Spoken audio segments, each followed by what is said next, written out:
you bring him to C3? I did. We'll lure him onto the bridge. Blow him up along with it. Good plan. The bridge is on the other side of the runway. We'll have to cut through the middle of the base. You ready? Step on it. If he catches up to us, we're done for.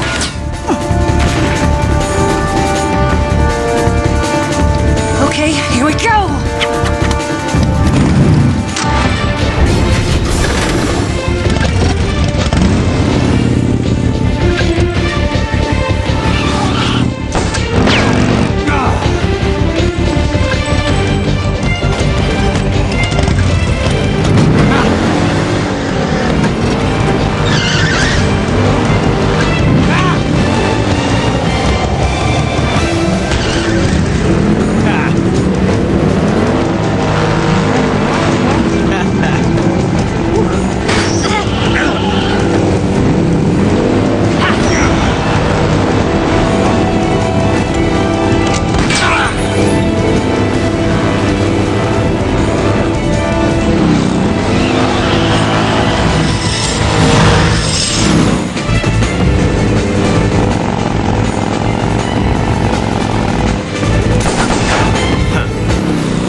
chance. We'll lure him over towards the other side.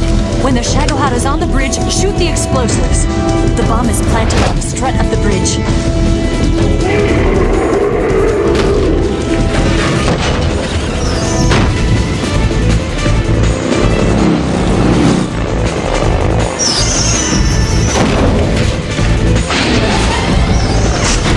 Let's go.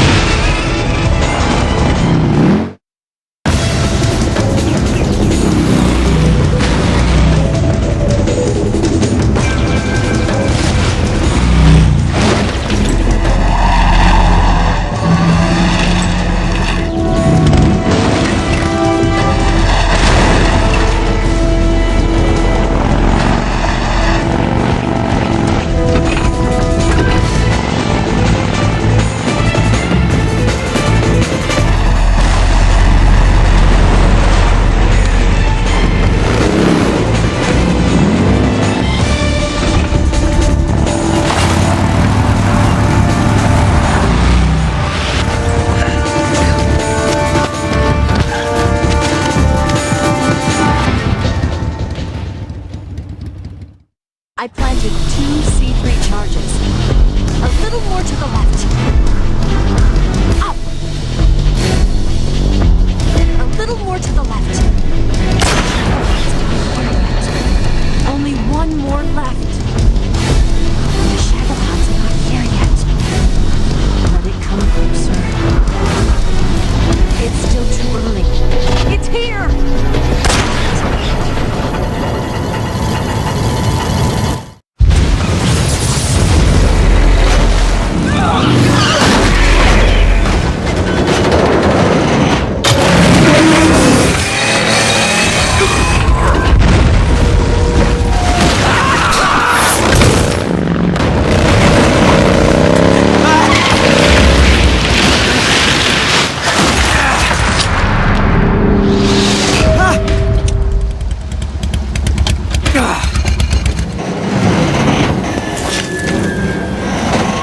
We did it!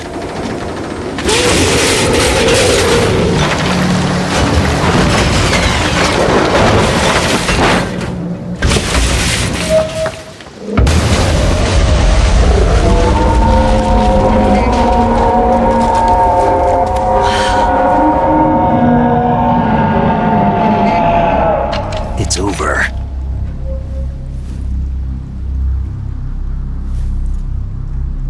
Look!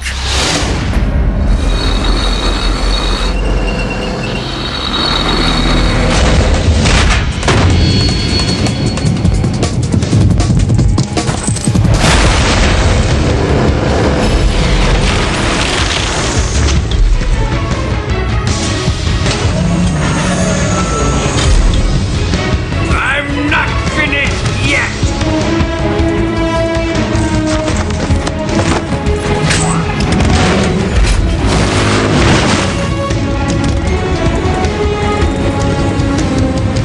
Eva, you take care of the driving. Yeah? Yeah, I trust you. On one condition, though, leave the fighting to me. You got it. I was getting tired of running away anyway. Eva, let's do it.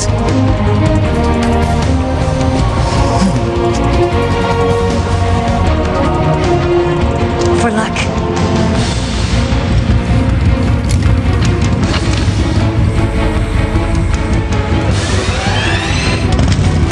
Here goes.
Did we beat him? No.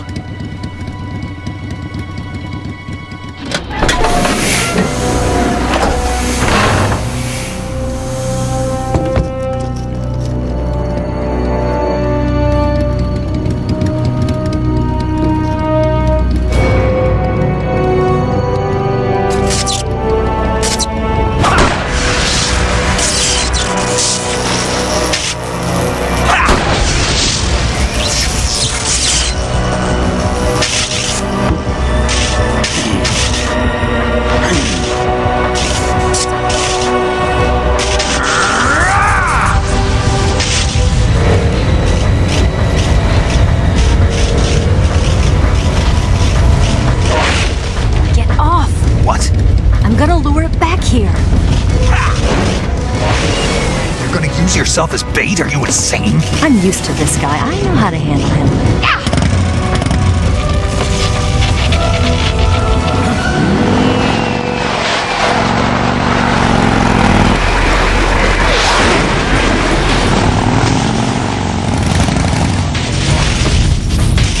Come on, you blockhead! Huh?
Who's afraid of a little thunder?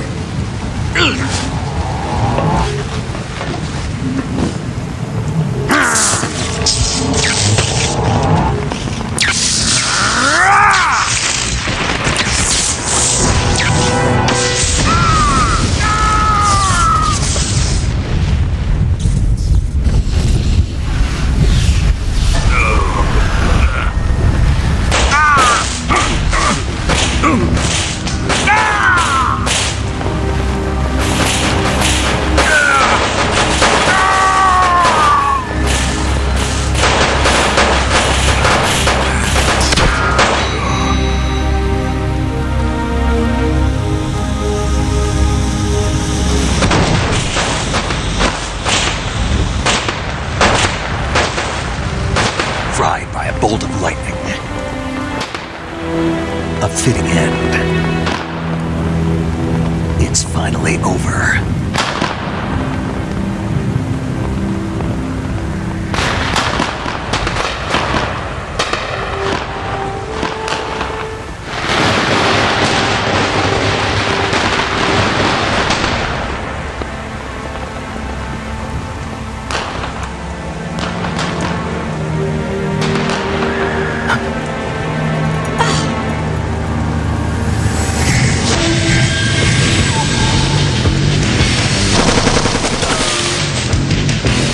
No time for this now.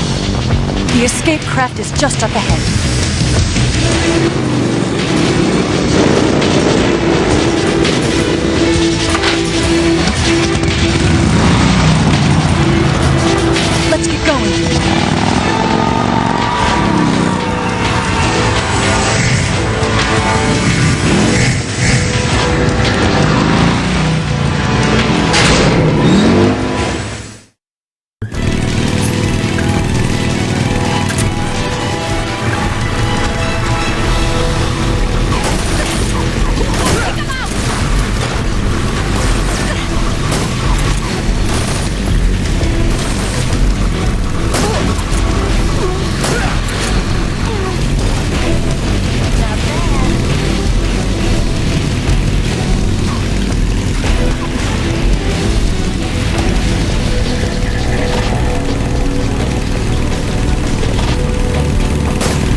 finally gave up. Don't start celebrating yet. We're leaking fuel. Damn it. Tank shot up.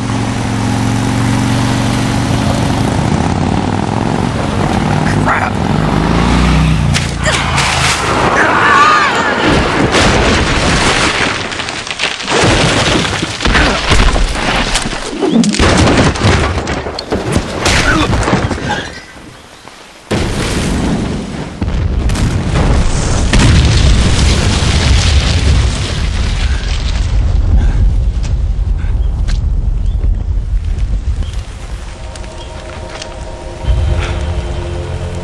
Eva! I'm over here.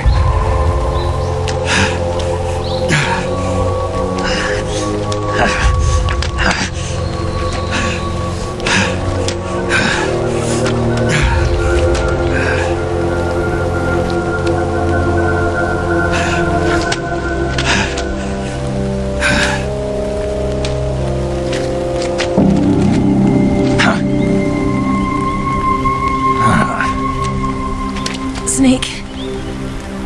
How's it look? Pretty bad. Not a sensitive bone in your body. Eva, What about you, Snake? I'm fine. That's good to hear.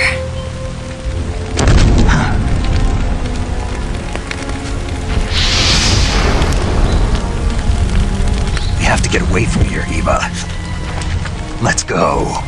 Leave me. Eva! The boss is waiting for you. You have to go. Give me a gun. No, we're getting out of here. We're still far away from the lake. I'll never make it. I can't believe this. Uh-huh. I never thought I'd see you act this weak. What do you mean? Listen to me, Eva. We're doing this together. No, you... Eva! I need you. Say that one more time. I need you. I can't fly the wig by myself.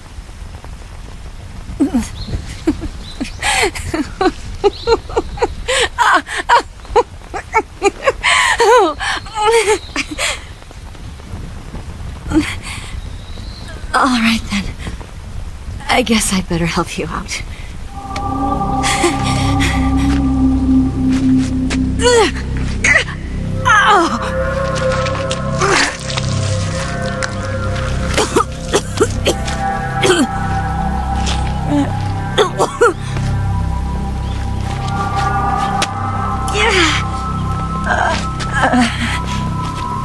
You're lucky to have me. No.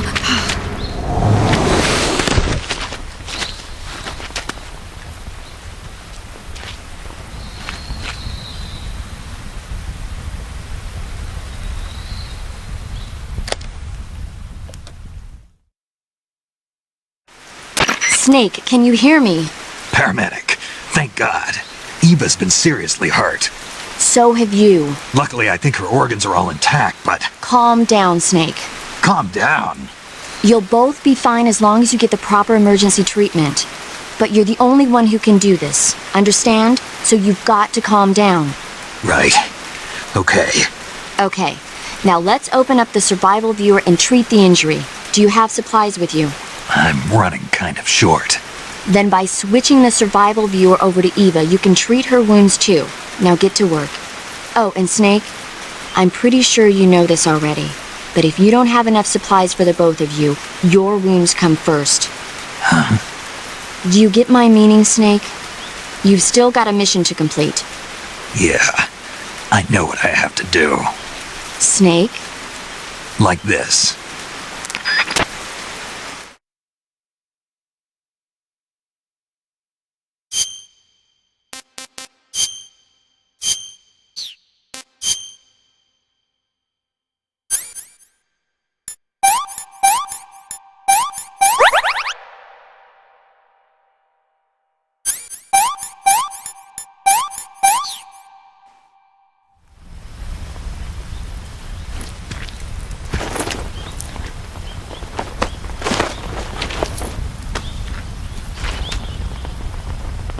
Can you walk? Yeah, I think so.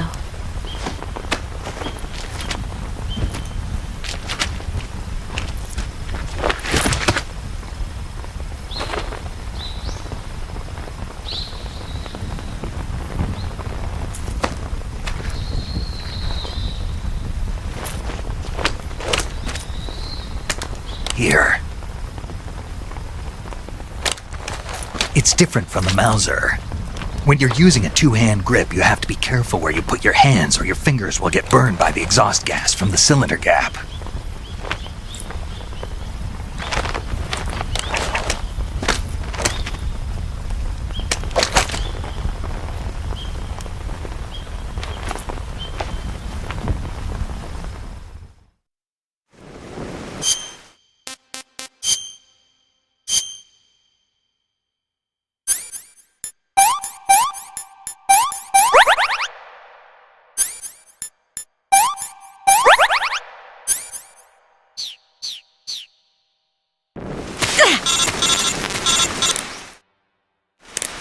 Snake, are you alright? I've been better. What about Eva? I healed her up. She can manage. Good. Snake, you'll take the lead and break through the enemy's line of defense. Eva will ordinarily be following behind you. If you lie on your belly, she'll lie down as well. If you slip and fall off a cliff, she'll follow right behind. You can call out to Eva by pressing the action button. Head to the lake along with Eva.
What's wrong?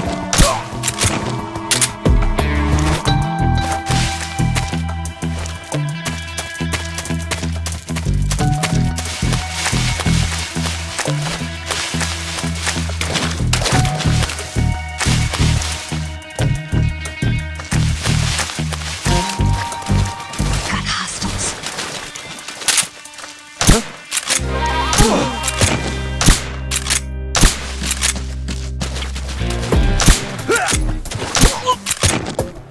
What's wrong?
Snake, the lake is just over that cliff. Eva should be able to climb it if you help her. Keep her close to you.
Can I have seconds?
Just my imagination.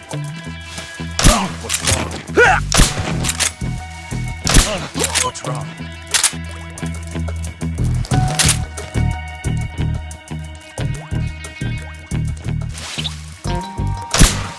Where'd he go?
Come on, Snake.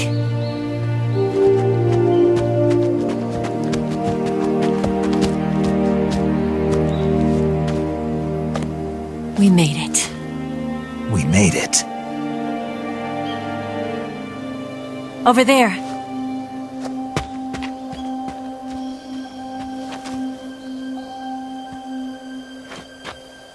It's the boss, isn't it? I'll go get the wig ready to take off. Right. I'll leave you two alone.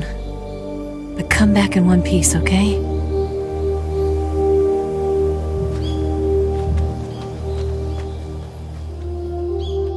Promise me!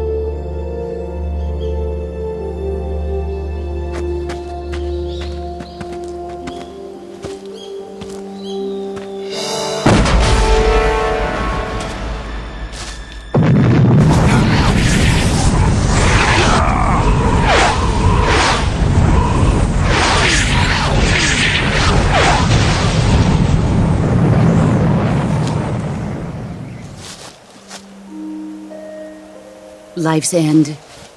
Isn't it beautiful? It's almost tragic. When life ends, it gives off a final lingering aroma. Light is but a farewell gift from the darkness to those on their way to die. I've been waiting, Snake, for a long time. Waiting for your birth, your growth, and the finality of today. Boss.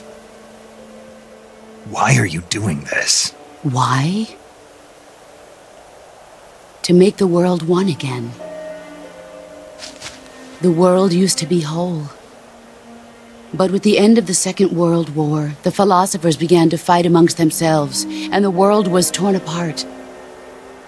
The Cobras, my comrades who trained and fought alongside me, were torn apart as well. The foibles of politics and the march of time can turn friends into enemies just as easily as the wind changes. Ridiculous, isn't it? Yesterday's ally becomes today's opposition. And this Cold War? Think back. When I was leading the Cobras, America and Russia were fighting together. Now, consider whether America and Russia will still be enemies in the 21st century. Somehow I doubt it. Enemies change along with the times, the flow of the ages, and we soldiers are forced to play along. I didn't raise you and shape you into the man you are today just so we could face each other in battle.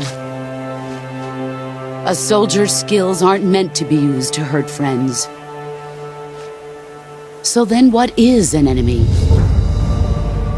Is there such a thing as an absolute timeless enemy? There is no such thing, and never has been. And the reason is that our enemies are human beings like us. They can only be our enemies in relative terms. The world must be made whole again. The philosophers must be reunited. I will devote my skills to that purpose. And with the Colonel's money, I will achieve that end. Just as I once created the Cobras. They are my family. I may no longer be able to bear children, but I still have a family.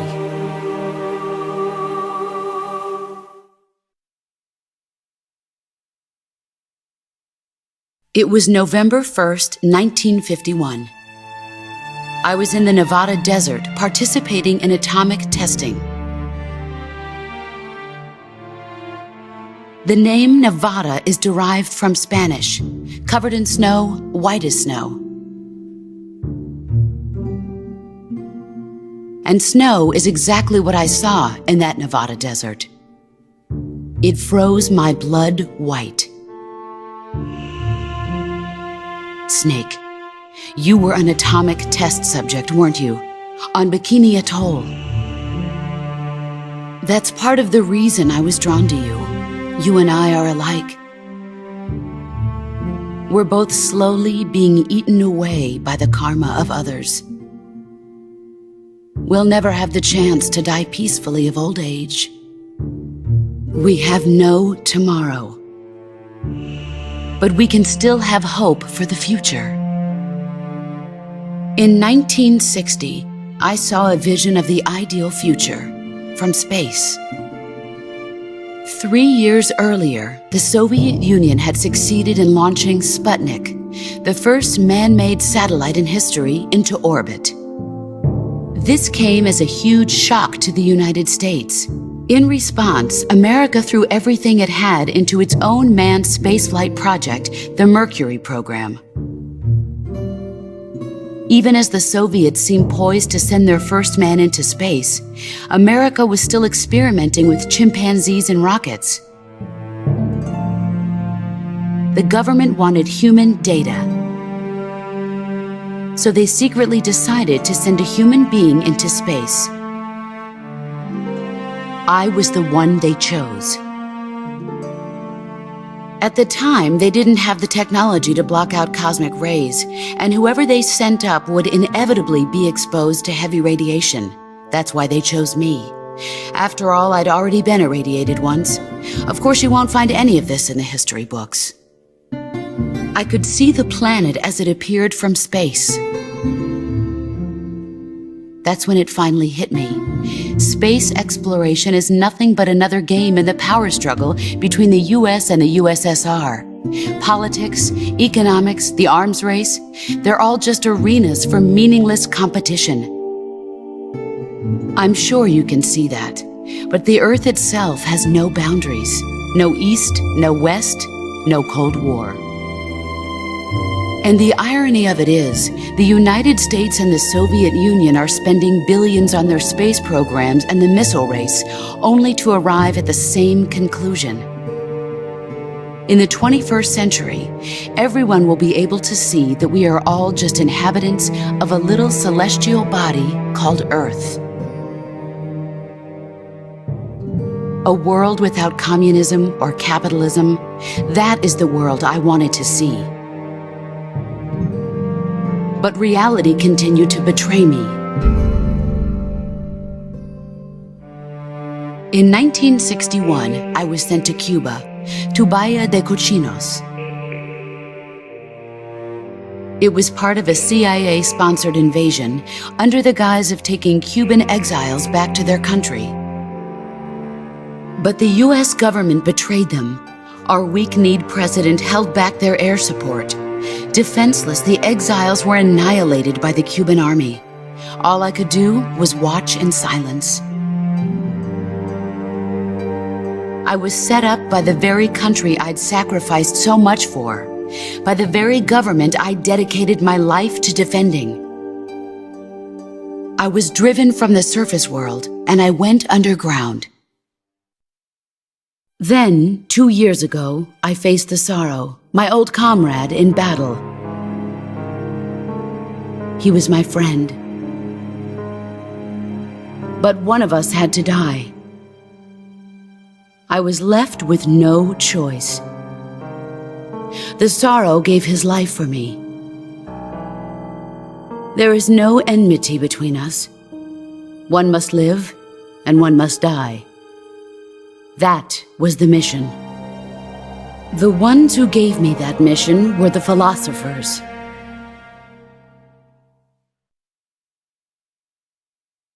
Early in the 20th century, the true holders of power in the United States, the Republic of China, and the newly formed Soviet Union gathered together in a secret meeting that would later be known as the Wise Men's Committee. The secret pact they formed there marked the beginning of the philosophers. But the last of the original members died in the 1930s. After that, the organization began to run out of control, and the Wise Men's Committee degenerated into a mere shell of its former self. The philosophers of today have no sense of good or evil. Their influence extends to countries and organizations involved in every aspect of every war. They have become war itself. That's how they operate. The sacrifices of war cause a shift in the times. This shift leads to renewed conflict, and in turn triggers the next war. Like a nuclear chain reaction, each conflict sparks countless others, forming an endless spiral that will continue on for eternity. Do you understand what I'm saying, Snake? By consuming me and you, the philosophers intend to keep that cycle going forever. It was my father who explained all of this to me. He was one of them. You see, I am the last remaining child of the philosophers. But after he revealed the truth, my father was killed by that same shapeless, formless organization. And my father isn't the only thing the philosophers have taken from me. In June of 1944, the Cobras and I took part in the landing at Normandy. We'd been given a top-secret mission to locate and destroy enemy V-2 rocket installations. I was pregnant at the time. The sorrow was the father. I gave birth on the field of battle. A beautiful baby boy. But my child was snatched away from me by the philosophers.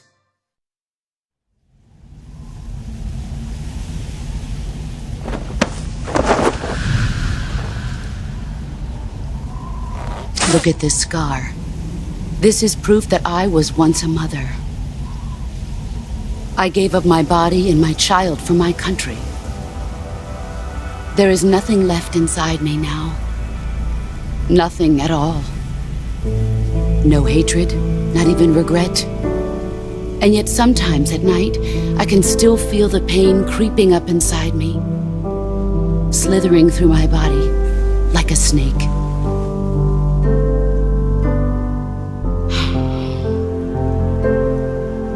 I've never talked this much about myself before. Thanks. Thanks for listening to me.